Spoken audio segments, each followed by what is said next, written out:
Okay. Bava Kamma, daf ayin ten amud bet. So this week we're going to be learning about, Bava Kamma deals with all sorts of halachot around damages and around the tort law. So one of the more interesting halachot that's found in Parshat Mishpatim is if you have a thief who steals an ox or a sheep. So if it's a thief who steals, we'll just recap the halachot. If it's a robber who steals, meaning during the day or in public, so he has to pay back the amount he stole. If it's a thief who steals, meaning at night, where people don't see, so he has to pay kefel, he has to pay double. I think I know this story. Great. Two brothers. No, I don't think so. And if he steals specifically an ox, a thief, and then either slaughters it or sells it, he has to pay 5 times. If he steals specifically a sheep and then slaughters it or sells it, he has to pay 4 times. That's only true for those 2 animals, and it's only true for a thief. But a robber, if he steals either of them during the day, he doesn't pay more than the original amount. So there's a few questions about why that's the halakha. The Torah just says that that's the halakha. It doesn't give an explanation for why. So one, there are 2 basic questions here. One is, why does the thief pay kefel compared to the robber who steals, let's say, in daylight, who only has to pay back what he stole? And then why is there this idea of the ox and the sheep who pay more? And why is it 5 versus 4? Also, why is the ox more than the sheep? So those are all questions that the Gemara is going to deal with. There's all the questions in the halachic sphere that it asks, and then what we're going to be concerned with is more on the agadic level. What's the motivation behind these mitzvot? We'll see a few other versions of a few other midrashim, but mostly we're going to be focusing on the commentaries of Harif and Yun Yaakov, who are the achronim that they just have a lot of comments to say on this Gemara, and we'll just kind of go through what they have to say and understand their perushim. Okay. So let's begin. The Gemara in Bava Kamma daf ayin tet amud bet says as follows: Shalu talmidav et Rabban Yochanan ben Zakkai, mipnei ma ichmirat Torah beganav yoter migazlan. So that's the question we just asked. By the ganav, you have to pay kefel, but by the gazlan, you just pay back the keren. Why is that? Amar lahen ze yishva kavod eved lichvod kono, v'ze lo yishva kavod eved lichvod kono. So when it comes to the gazlan, the robber. Because what would you think intuitively? And the Yun Yaakov says this explicitly later. It says it should be the opposite logically. It should be if someone steals it during broad daylight, he commits a chilul Hashem, right? Because he's taking the ox, he's showing it to everyone that he's stealing. So I think he should have to pay more because he's also doing it b'far hesya. But the halakha is the opposite. It's the one who does it. He hides. He's the one who has to pay double. So why should that be? So Yochanan ben Zakkai says, Zei shva chavod eved lichvod kono. That at least the robber, he equates the servants to the master, meaning he says, I'm not afraid of Hashem because I'm stealing, and I'm not afraid of all these people because I'm stealing publicly and I have no shame. Bein la'anashim, bein la'Hashem. V'zeh lo yishva chavod eved lichvod kono, as opposed to the thief, because what's the thief essentially saying? If he goes and he takes the sheep or whatever it is at night, so he's saying, I'm not afraid of Hashem, but I'm afraid of the people who are going to see me. So Yochanan ben Zakkai says that's worse than doing it in public. It's worse than the chilul Hashem even. So that's why he has to pay kefel. Okay? כביכול עשה עין של מטה שכאילו אינה רואה ואוזן של מטה כאילו אינה שומעת. Hashem made them strong. Hashem made who strong? The people he's scared of. I didn't understand. Say it again. What do you mean? He said that The reason he's afraid because the people are so strong and Hashem made them strong. The people that the thief is afraid of. That Hashem made the people. Right. But you'd think Kal v'chomer should be afraid of Hashem. If Hashem made the people and he's afraid the people will see him stealing, so he should for sure be afraid of Hashem seeing him stealing, right? Yeah. But he's not, which is why he's punished so much, because how dare you steal something and be afraid that some other person will see me, but not be afraid of Hashem, who created the people. You understand? Mm-hmm. But you're right. People are very strong. Welcome. So the Gemara says, "Kiviyachol asa ayin shel mata ki'ilu eina roa ve'ozen shel mata ki'ilu eina shoma'at," which means, right, he makes it through his declaration that the thief's declaration that he's not afraid of Hashem, but he's afraid of the people. It's as though he makes the eye shel mata as a euphemism, right? Ayin shel mata really means the eye of Hashem. as though it can't see. The ear of Hashem as though it can't hear, right? Shneimar havei mima'amakim Hashem l'seter etzah v'ya b'mchashech ma'aseim v'gomer uchtiv v'amru le'yirei la yah v'lo yavin elokei Yaakov. Right? It's as though they say, oh, Hashem can't see and he can't understand, he can't hear. Uchtiv ki amru azav Hashem et haaretz ve'en Hashem ra'ah. Hashem can't see. So that's why the thief is punished so severely. Tanya, Amar Rabbi Meir, Mashlu Mashal, Mishum Rabban Gamliel. Okay, so they made a parable according to Rabban Gamliel. We're on the fourth line in the first source. Lemad davar domeh. What is this similar to? L'shnei vnei adam shayu be'ir ve'asu mishteh. It's like two people who were in a city and they made a feast.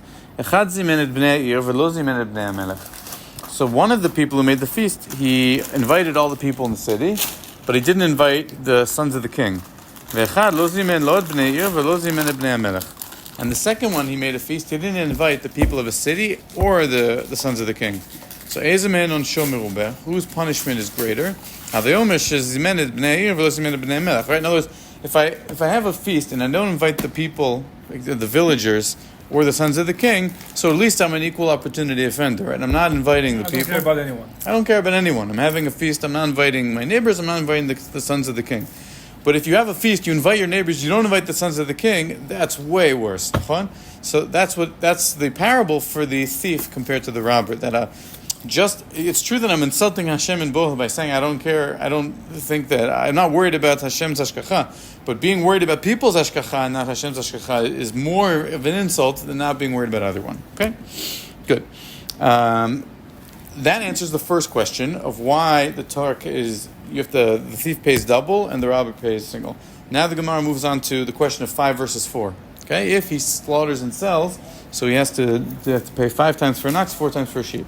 So why is that? Amar Rabbi Meir. Rabbi Meir says, "Bo Kamma gadol koach shel melacha." Come and see how great the importance of work is. Shor an ox shebitlo mimlachto chamisha.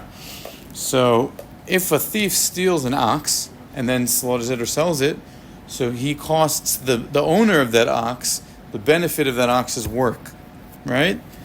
Se shelo bitlo mimlachto arba. But when it comes to a sheep, if he comes and steals the sheep, it's not as much of a loss for the owner because the sheep isn't as much of a benefit to the owner in the sense that he doesn't lose the work of the sheep like he does for the ox.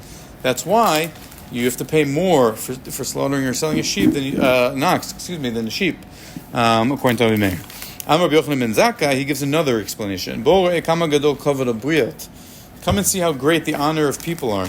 Shor she'alach beraglav chamisha, se shirkivo ktefo arba'a. He says, by the ox, right? The thief can lead the ox by foot, but the sheep, he can't lead the sheep by foot. The sheep he has to carry on his shoulders because the sheep won't cooperate. So what's he saying? The honor of the thief, right? Come and see how important it is to Hashem, the honor of people, that he cares about the honor of the thief. The fact that the thief has to carry the sheep on his back is degrading to the thief. So Hashem is saying you have to pay 4 times for slaughtering and selling the sheep, but 4 and not 5, even though you did something wrong, because you also degraded yourself while you did that wrong thing, as opposed to if you took the ox, where the ox walks by itself, so he has to pay 5. Okay, so that's what Yochanan ben Zakkai. The money goes to the owner. The money goes to the owner. Yeah. So it's a nice idea, but it doesn't change with it. Like the owner receives a different amount, even though he gets let off because he was embarrassed. Why does that affect the owner? Good question. My initial answer is maybe that would lend support to Rabbi Meir's explanation that has to do with the lost work. Right? Rabbi Meir says because the ox, he would employ the ox to plow the field, and so he should get paid back more because him slaughtering the ox costs more than the sheep. But you're right. I don't have a good answer for why for Yochanan ben Zakkai that should. Why the owner should get more. What? I think it's all these additional payments are considered a knas. So a knas could be arbitrary. If we're going to hektish, then it would make like hektish. Who was talking about hektish? I'm saying if it was, then it would be like whatever. But it's going to the owner, and he gets arbitrary different amounts based on how much the other guy was embarrassed. Like it's funny. It needs to go to someone, but it's definitely a fine. So the Torah could make a different fine based on how bad the person is. I mean, I'll also say I don't actually know with 100% that it goes to the owner. Maybe it does go to. I'm not actually sure who it goes to. It does go to the owner, right? Yeah. I think so as well. Might be because when you take an ox and you have to walk him, so it's like basically you keep saying I don't care about anyone. He's gonna walk slowly, but when you run with the sheep, it's like ah. So at least you like a little bit of a scared of someone. So maybe that's also why. I don't know, I'm just saying. Actually, we'll see the Ibn Ezra. It's not exactly what you said, but it's a little bit similar I'm to what you saying when you said. take a sheep, it's like run with it as fast as you can. It's like the Bedouin that I remember from the army. It's like just running with the bag. But some Bedouins like I'm just gonna take it. I'm gonna walk. Like Yeah. I don't care what you see me, you don't see me. I don't care. I don't care about you. So it might be the same. We'll see. The Ibn Ezra, I think, says something that is similar to what you just said. It's a good point. But your question's a good question. I didn't think of that. It could be that's again just to be a broken record. That works much better with Rabbi Meir's explanation than with Rabbi Yochanan Zakkai's. I don't have a good answer. Okay. The Tanchumi Lamdenu has the same teaching, but there's one nuance I just want to point out, which is שאלו תלמידיו רבי יוחנן בן זכאי מפני חכמי התורה בגנב יותר מן הגזלן, שהגנב משלם תשלומי חפר ותשלומי 4 ו5, והגזלן כתיב והיה כי חטא והשם והשיב את הגזלה. So first of all, it spells out explicitly what the difference is, whereas in Bava Kamma it just assumes you know the difference. Fine. אמר להן, זה ישווה כבוד העבד לכבוד קונו, וזה לא ישווה כבוד העבד לכבוד קונו, כביכול עשה עין של מעלה כאילו אין רואה, ואוזן כאילו אין שומעת. So did you notice the difference here from Bava Kamma? Whereas in Bava Kamma he called it Ein Shel Mata and Ozen Shel Mata as a euphemism for Hashem. So here it doesn't use a euphemism. In the Tanchum it says Ein Shel Mata. It says Ay of Hashem. Okay, and it's the same teaching clearly, but It just said Ozen. It didn't say Ozen Shel Mana. Nachon. Right, that's true. Format. Okay, are there other reasons, perhaps, in addition to? Right, we saw two explanations for why for an ox you pay 5 and a sheep you pay 4. We saw Rabbi Meir's, that it's because the ox, the owner loses out on the benefit of the ox's work. And we saw Rabbi Yochanan Zakkai's that the thief has to humiliate himself by carrying the sheep, so his punishment is more lenient. Who is right? Who's The right? first one. You like the first explanation better? Go to I the think. next step. Well, so we're going to hear now a third explanation. Go to the next one. So Rabbi Meir suggests the reason why an ox pays 5 and a sheep pays 4 is because if someone takes the ox, then the owner of the ox can't use the ox to work. So he loses out on money. He loses out on the parnassah from the ox. Why the sheep, that's less of a problem. So that's why the ganav has to pay more. We'll see Shmot Rabbah gives a different explanation. Velama b'shor noten chamisha v'seina noten arba'a. Why for the ox is it 5 and for the sheep it's only 4? B'shor noten chamisha shehu motzio b'farhesya. Okay, so this is kind of like what Kobe was saying, but a little bit different also, because the ox gets let out in public. Mashal ishnaim shalula bima lidon.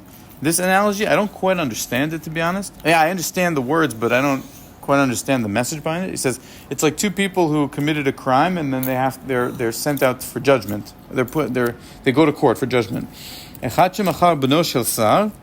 So one of them sold the son of the prince of the Lord. The other one threw a rock at the statue of the Lord, which is, I guess, an insult. So one of them sold the son of the Lord. One of them threw a rock at the statue of the Lord. So intuitively, which of those would deserve a harsher punishment?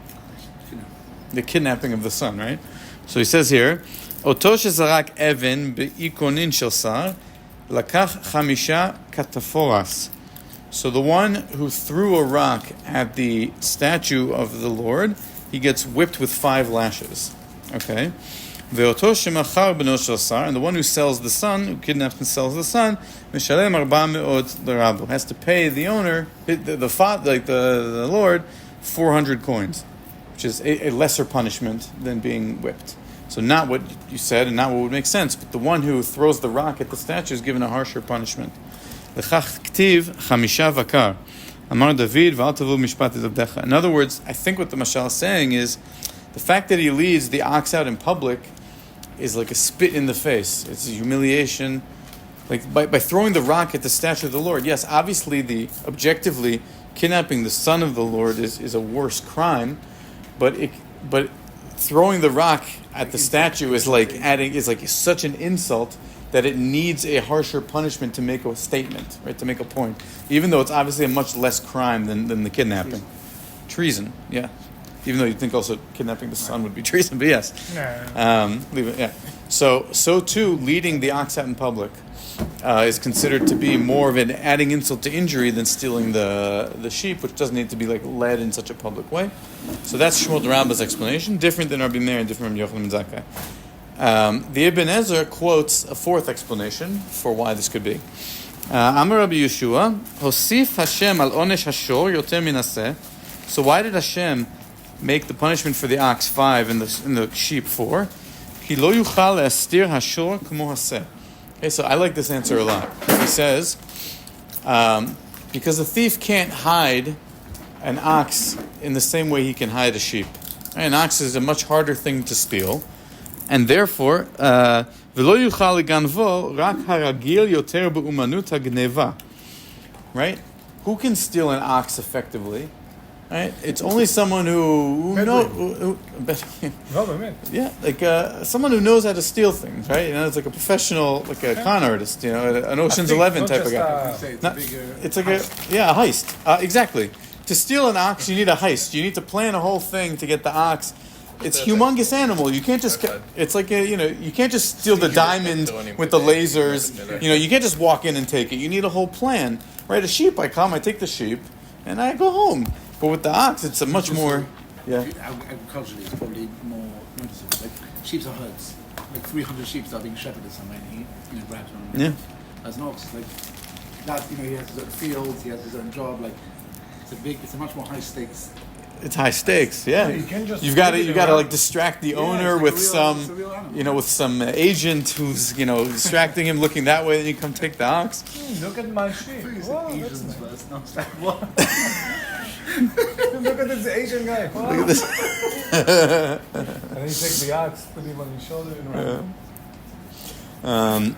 So I like him. He said that's why the punishment's higher, because you're dealing with a real criminal, not just some amateur who comes and takes a sheep, but a guy who a premeditated attempt. No, I think it means maybe somebody who was actually thinking about it. Somebody saw the ox and said, "I'm going to take these ox." Premeditated, right? Right. It's like first degree versus second degree. That's pretty nice. That's really. That's what premeditated means. It means that you planned it. Like instead of just it wasn't an opportunity. You walked past and you just. Thank you. Just a new word in English. Beautiful. What was I going to say? I was going to say the arbitrary different money sits better with me with that explanation, because I don't mind if he arbitrarily gets more money. It's just the fact that it was just based on the fact that the thief was embarrassed is a weird reason to get less money. You know what I mean? Like it's almost like Magiello 5 times, because that's what it says, and then the guy gets a discount, and the person who got stole from gets less because he was embarrassed while they stole it. Like, what's my problem? He had to rub it on the shoulders. But here you're okay with the difference? Yeah, because it's not about his embarrassment. It's about it was a worse thing. Like it's a bigger deal to steal the ox than to steal a sheep. Okay. So it's the embarrassment. It's a cute. Maybe the embarrassment was. If we say halachically, No, maybe he was. But as the owner, what do I care if it was harder for him to steal my ox than for him to steal my sheep? I'm still getting reimbursed less. No, because it's a bigger deal. Like meaning. Okay. It's the same way we said how the chashivas of the animal. He has a herd of sheep, so they need the sheep. Right. Monetarily wise, it might be close, but taflis, it's a much bigger theft. Okay. Yeah, I think that's what he's saying. Yeah. Theft. I'd rather him steal an ox than a sheep. You'd rather him steal an ox than a sheep? Why? Because it's very hard, and maybe he'll get tired and lie down on the floor, and then I'll get it. You're saying it would be easier to get the ox back than the sheep. Okay. That's a good answer. Okay, so we saw 4 explanations for this 5 verses 4. 2 in the Gemara Bava Kamma, 1 Shmuel Rabba, 1 in the Rishonim. Okay. Now let's just analyze various like I said before, we're just going to go through the Mefarshim on the Sugya. They're going to have insights into different aspects of this Gemara. Okay. So first of all, the Marasha, he asks the following question. He says, according to the opinion that Shimon did not connect to of Rabbi Yochanan ben Zakkai, which is that it's because with the sheep he carries it on his shoulders, but the ox he leads So the Maharsha says, what about an ox that's a baby ox, an egel, a calf, where he would also have to carry it on his shoulders because he doesn't know how to walk yet. What? I think it's also pretty big. It's pretty big, but he's not old enough to what? They're still, I don't think you put it on your shoulders, but okay. An ox, a baby ox. They're huge. They're both big. So I guess it's talking about a real baby ox. I don't know. Yeah, when No, it's it's shkita, they said we're going to show you veal shkita, like baby cows. okay, yeah. Doing very much not maybe like yeah. no. If you nobody told you to reveal, you'd be like that's a cow. It's just huge. Okay, fine. So maybe the Maharsha's question is not a good. Okay, but he's asking the question as though a baby ox can't walk on its own, and therefore it would also have to be carried on the shoulders. But you still pay 5 for the baby ox. You don't pay 4 like the sheep. So why would that be? What? It's animal dependent, not size dependent. Very good. That's the Maharsha's answer. Shkoyach. Okay, the Maharsha says Bava Kamma. Oh, I thought it was a question. So, Wait, what? you were just now answering or asking? I was asking. You answered. No, I can't find this question. Okay, his question is. Okay, I thought you were answering it. His question is, if a baby ox needs to be carried because it's too young to walk on its own, so given Rabbi Yochanan ben Zakkai's logic that the reason the sheep pays 4 not 5 is because the guy has to be humiliated by carrying it, so I should also say a baby calf ox should also only have to pay 4 because he has to carry it. But the halacha is still 5 for a baby ox. That's his question. And That's his question. His question is why is it animal dependent and not size? No, his question is why isn't the baby ox also 4 like the sheep? And the answer is because it's animal dependent and not size dependent. It's an ox. Question and answer. I mean, his question is why is it animal dependent and not size dependent? His answer is because it is. No, I don't think so. Unless I'm confused now. That's his question. His question is why would you base it on animals? If it's a baby ox, it should be a sheep thing. No. And his answer is because it is. It's an animal thing. No, his question was what maybe you should pay only 4. Only 4 for the baby ox. They're saying no, regardless of the reasoning, it's animal based. Okay. Afal gav, af im ganav, egel. So even if he stole a calf, right? So the calf is going to grow up. So he says, according to Rabbi Meir, right? Rabbi Meir's explanation, we're really ripping on Rabbi Yochanan ben Zakkai's explanation here tonight, because the Maharsha says Rabbi Meir's explanation is about the work. If I steal the ox, so he loses out on the work of the ox. If I steal the sheep, he doesn't lose out on the work, right? So Maharsha says that makes sense, even if you're saying, well, it's a baby ox, he can't do work yet. Fine, but he'll grow up and do work one day. So that's not a problem, that I should still take 5 even from a baby ox, because he's worth still work to me in the future. Miu l'taima de gadol kavod bria, but according to Rabbi Yochanan ben Zakkai, who says it's about the humiliation of the thief, shorsha alach beraglav chamisha v'chu milo askinan sheganav egel she'ula kivo ktefo. So he says, but the baby ox he carries on his shoulders, so there's no reason he should have to pay 5. Kmo seh. And then the Maharsha's answer is ella de lo plug. Right? Lo plug is an idea in halacha that if you have a minority case that happens in certain edge cases, you don't differentiate. You say rather there's a general principle and I apply it even if in a specific exception it might be different logic. So he says here too, generally with an ox I'm paying 5. The Torah says it's 5 for an ox. So I'm not going to say now, because he happens to be a baby one and I can carry him, that I'm going to have a different halacha, right? Kevan shehu min shor, since it's a species of the ox, I'm going to keep the same halacha. Okay, so that's the Maharsha's just a kind of addition to that. Okay. With the time remaining, we're going to look at the Rif and the Un Yaakov, who each have several comments on this sugya. If we start with Harif, where it says Sha'alu Talmidav et Rabbi Yochanan ben Zakkai, which is on the right side in the top picture, where it says Sha'alu in the big letters. Okay, Sha'alu Talmidav Rabbi Yochanan ben Zakkai mipnei chmirat Torah beganav. So he says, Pi Rashi chmirat Torah l'shalem kefel daled vehei. Okay. So, when the students of Rabbi Yochanan ben Zakkai ask him, why is the Torah more strict with a thief than a robber? Rashi's perush is more strict in the sense that he has to pay double, as opposed to the robber only pays 1, and if he slaughters and sells, he has to pay 4 or 5. And the Rif says, Vikasha, this is difficult. The Tamzit tzodek leganav l'shalem kefer. So the Rif has a problem, because he says, the answer Rabbi Yochanan ben Zakkai gave was that it's because the thief does it at night, and he doesn't. He's embarrassed of people, but he's not embarrassed of Hashem. So the Rif says that answer only explains why the thief has to pay double compared to the robber who has to pay just back the principal. The fish right, because he didn't equate the honor of man to the honor of Hashem. Shehu eved mishalem kefel. Right, whereas the robber who did it in broad daylight only has to pay the principal. Aval kevan she'al shelo hishva ganav kavod eved l'chvod kono nasa avono b'tashlume kefel. So that makes sense. But then the Rif says, im ken ma lo od l'shalem mipnei ze dalad vehei b'tvicha o mechira. Who says, but then how does that explain why, if he then slaughters or sells the animal, he has to pay 4 or 5 times, which is only true by the thief and not true by the robber, right? Why? Because she'atzvicha v'amechira hi b'fnei adam, b'fnei bnei adam, right? You can't slaughter and sell to yourself. You do that in front of other people.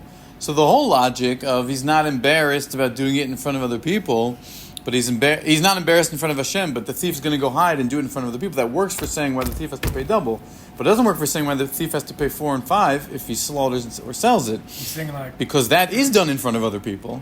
So he's saying he was afraid in the beginning, and I was like, okay, I don't care anymore. I'm just going to go out and make money. Yeah, in other words, he steals it in privacy, but then he goes to someone who doesn't know that he stole it, and he sells them the meat, whatever. But the logic of Rabbi Yochanan ben Zakkai's answer to say why is the thief stricter than the robber doesn't make sense here, because for the reason that we just said, right? Do you understand the Rif's question?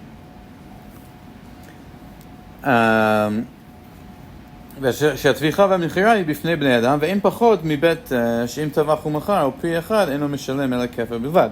Right, and he clarifies that the halacha of you have to pay 4 or 5 times for slaughtering and selling, that halacha is if you do it in front of 2 people, so it has to be done in front of people by definition. That negates what we like, that he stole it without people seeing? No, so there's 2 steps, right? You can steal let's say it's an ox, okay? He steals the ox and then he goes and sells it to somebody, okay? So he can either steal it publicly or privately. Right? If he steals it privately, he's considered a thief. If he steals it publicly, he's considered a robber. So if he steals it privately, right away he has to pay back double once he's caught. If he steals it publicly, he only has to pay back that amount, that same amount. Right. If he goes and sells it, so if he stole it privately, he has to pay back 5 times. Right. If he stole it publicly, he still only has to pay back the initial amount. Right.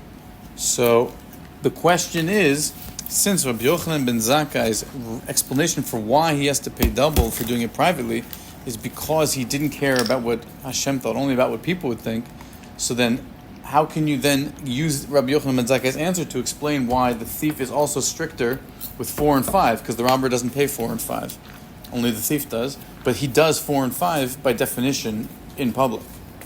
That makes sense? It's a bit of a nuanced question. Let's read the answer and move on to the next thing. Okay. ועוד כך שלפי רש"י, שאם תשלומי ד' וה' הוא על שלא ישבה כבוד עבד לכבוד קונו, אם כן, מה אין תשלומי ד' וה' שווה אלא בשור עשה בלבד. So then he asks a broader question, which we haven't actually asked yet, which is, why is it only by an ox and a sheep that you have this principle? Like, what if I steal another animal? Why shouldn't I have to pay more if I sell it? And so he says, "Vel korchach mashma ela b'shor v'seh bilvad v'ilu ganav davar acher shelo yishva evet l'kano eino meshalem dal v'he vel korchach mashma she'en ta'am ze ela tashlumi kefil bilvad v'unoeg l'chol davar." Okay, so basically his answer is when Rabbi Yochanan ben Zakkai says the reason of why the Torah is more machmir by the ganav than the gazlan. Hold on 1 second. It's applying it to the logic of why he has to pay kefil.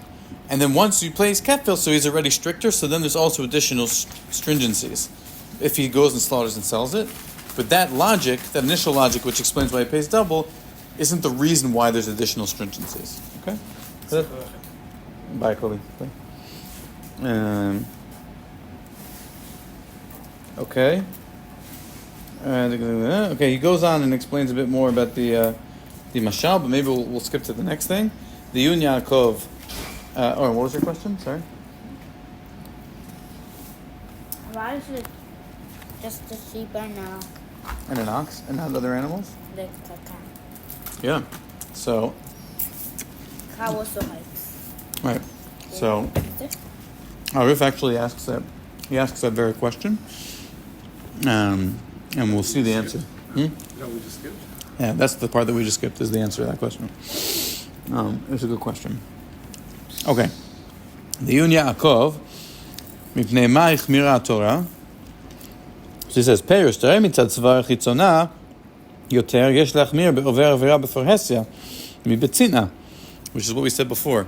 Logically, it would make more sense to punish the robber more than the thief, because the robber steals in public, that's a chilul Hashem. Yet we punish the thief more who did it in private. Why is that?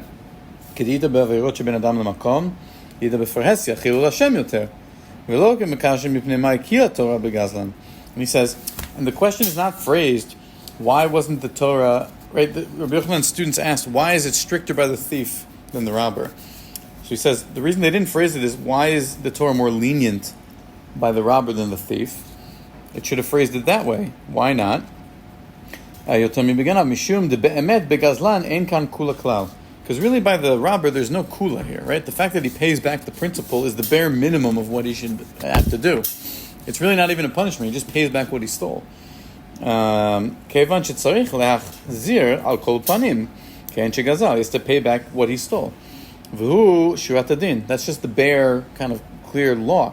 מה שאין כן בגנב שצריך לשלם יותר. The fact that you have to go and tell the thief to pay double what he stole, pay back what he originally stole, and then that again, that's already like a chumrah in the sense that that's above and beyond what you would maybe think that you should have to pay.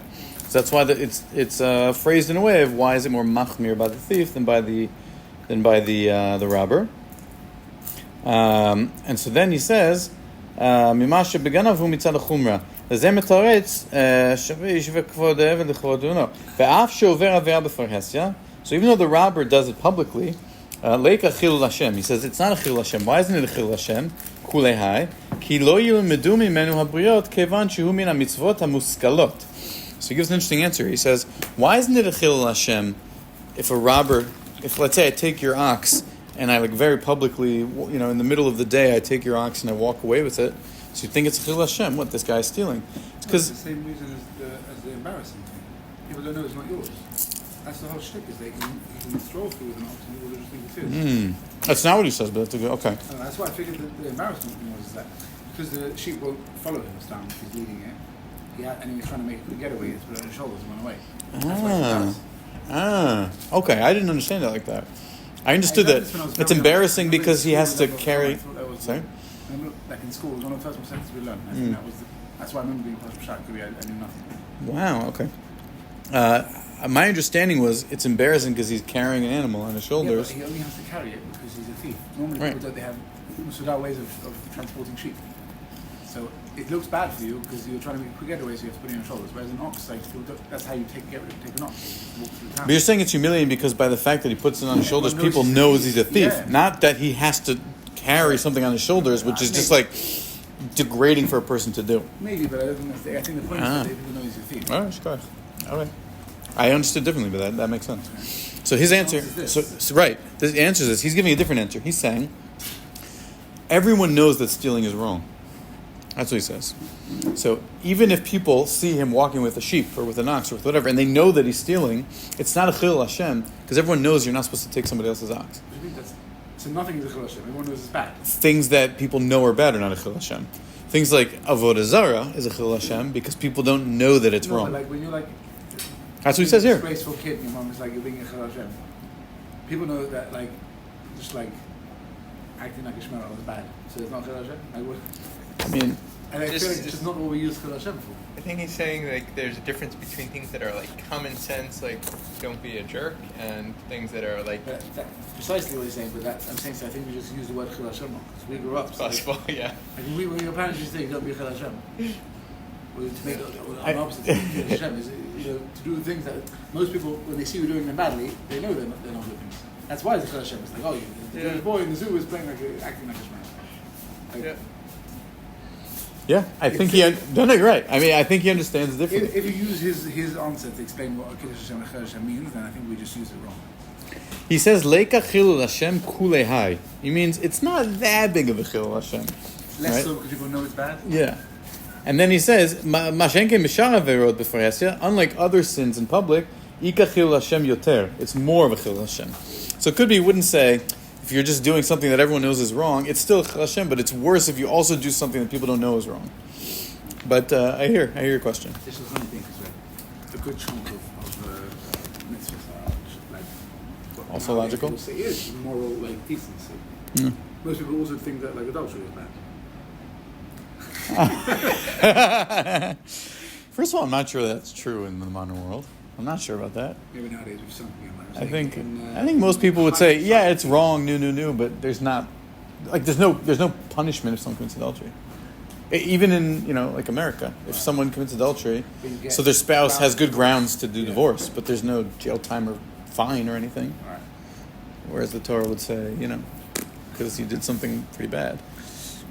But yeah, I hear you. It's a good question. I guess the Yun Yaakov wasn't told as a kid, don't do a Chil Hashem all the time. I don't know. I don't know, it's just me. You didn't grow up that way? Yeah, probably. You're not wearing a black hat? What a Chil Hashem. Exactly. Okay. Good. Let's just finish up because we're a bit over time. The Gemara in Bracha Chavchen Amud Bet, Rabbi Yochanan ben Zakkai was on his deathbed, and his students say to him, "Give us a bracha." So Amru lo Rabbeinu Bachenu, give us a bracha, Rabbi Yochanan ben Zakkai. Amar lahem Yiratzon shetehim morah shemayim alechem k'morah basar v'dam. His bracha to his students is, may you be as afraid of Hashem as you are of people, right? Amru lo Talmidav, his students say to him, Ad kan, that's it? I should only be as afraid of Hashem as people? Amar lahem, Rabbi Yochanan ben Zakkai says, Alavai. In other words, like, you should, in other words, he says, yeah, like, that's how bad, he says, Tedu she'adam over avera, omer shelo yirani adam. When a person sins, what he's thinking about is not about the guy upstairs. He's thinking, I don't want people to see. So Rabbi Yochanan ben Zakkai here is very, very consistent with what he says, Lo yishva kavod eved l'kvod kono, that he's consistent with what he says in Brachot to that. And the Yun Yaakov notes that when he says, the Yun Yaakov, v'zeh lo yishva kavod eved l'kvod kono, the top line in the Yun Yaakov in the bottom picture, afal gav de darkancho b'nei adam kenhu, right? Because this is the way of people, to be more afraid of people than they are of Hashem. K'di'ita b'brachot, perek dal daf chavchet, tedung she'adam ove avera, omer shelo yirani adam. Lachen Amar Yiratzon Shehem Morah Shemayim Alechem K'morah Basar V'dam. Okay, so the Yun Yaakov notes the consistency in Rabbi Yochanan's opinion. Okay, yeah, there's a few more harifs here which are pretty interesting. Maybe let's just do a couple of them, and then we'll call it a night. So the rif where he says Amar Rabbi Meir on the top line of harif, he says as follows, right? Rabbi Meir gave that parable of the people in the city. It's like two people. One invites the people of the city and the sons of the king. Doesn't invite either of them. One invites just the people in the city and not the son of the king, right? So Harif says, "Hakavana shematzinu she'aganav yachol lavo lidei Hashem, kegon im nishba vehoda me'atzmo shemeshalem keren v'chomesh." So he says that it's possible for a thief to have to give a korban Hashem, a guilt offering. When is that the case? That this is already getting quite technical, but if he swore that he didn't steal something and then he admits that he lied when he swore under oath, so he has to pay back the principal and then a fifth and bring a korban Hashem for having lied under oath. Okay, v'aganav hazeh shelo hoda me'atzmo, but a thief who does not admit that he lied under oath, zimen et bnei ha'ir dahainu b'mizuman l'shalem kefel chavero. So he says in the parable, someone who does not admit to having lied is like somebody who invites the people of his city, which is like having to pay double because the people of the city is like the person whose animal he stole. So he says here,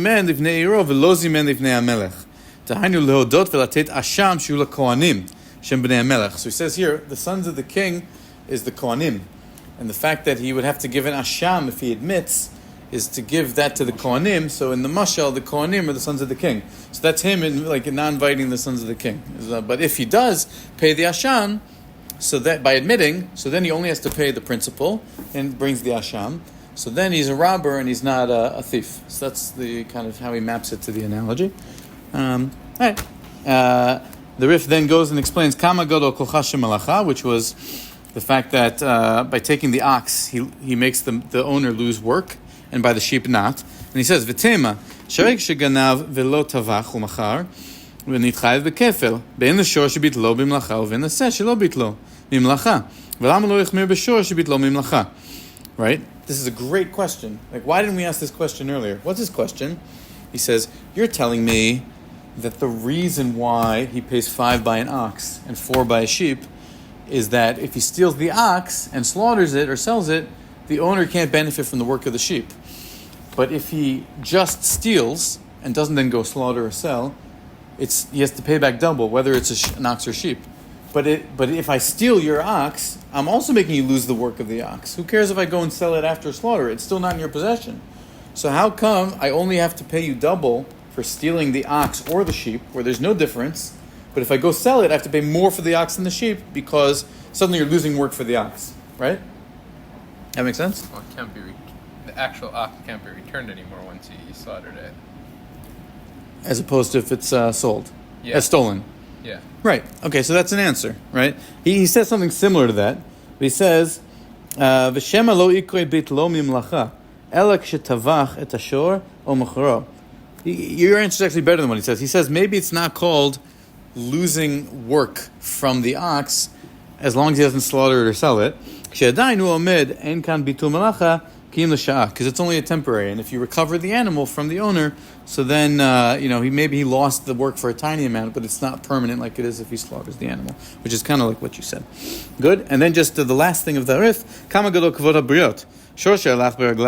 So he has a comment here on the explanation of Rabbi Yochanan ben Zakkai, which was that he is humiliated by stealing the sheep and not the ox.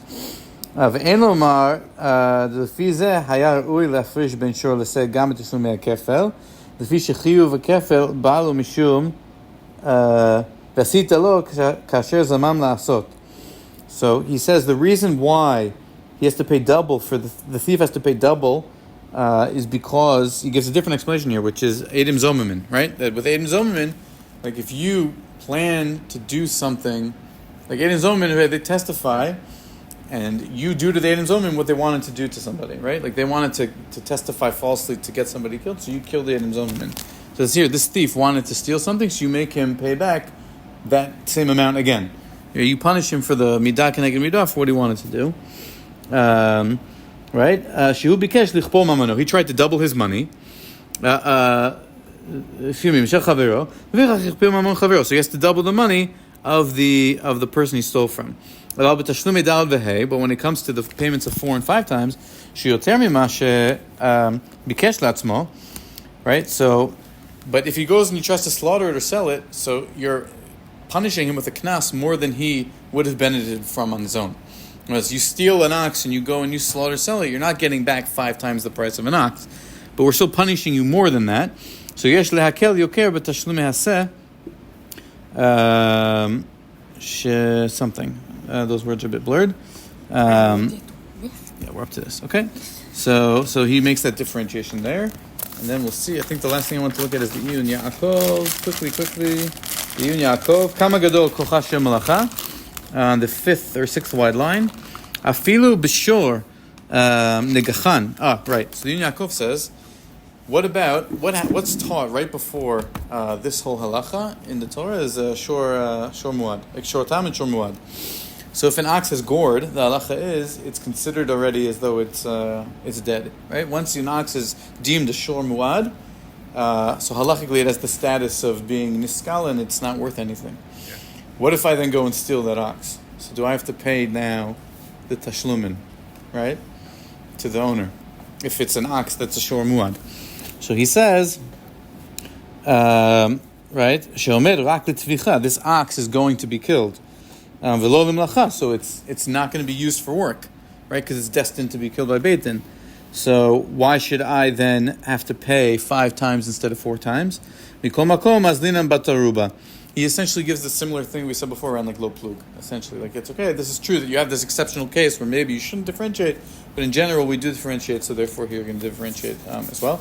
And just to finish, talking about the shor muad and shor tam, so it kind of, if we remember, the answer that we liked the best was the Ibn Ezra about kind of like the professional thief versus the amateur, where the professional, you need to do a real heist to steal an ox, as opposed to the amateur, where you have to, you can just kind of like take a sheep maybe, and you can smuggle them away without thinking about it too much. And that's an explanation for why the punishment for the ox is greater than the punishment for the sheep. So perhaps we can apply a similar logic to what's taught right before that halacha, which is the shor tam and the shor muad, in the sense that if it's an ox that's gored repeatedly, I punish more versus an ox that's gored only like one or two times, because it's a repeat offender. In other words, if you have somebody here who's good enough to steal an ox, so this is a guy who's a professional, right? He's a professional offender. He's not just some guy off the street, so you punish him more. So perhaps you could say with a shor muad, that you have to pay the full nezek, right? You pay nezek shalem instead of just half, which you pay by shor tam, because the owner didn't know, but by repeat offender, he should know better. You have to establish a deterrence. He's more dangerous. So you could take perhaps the Ibn Ezra's logic and apply it in a way that's a hekesh to the halachot of shor tam, shor muad. Maybe also could be applied to the reason why the Torah right afterwards says that by the ox you pay 5 and by the sheep you pay 4. Just an idea, but.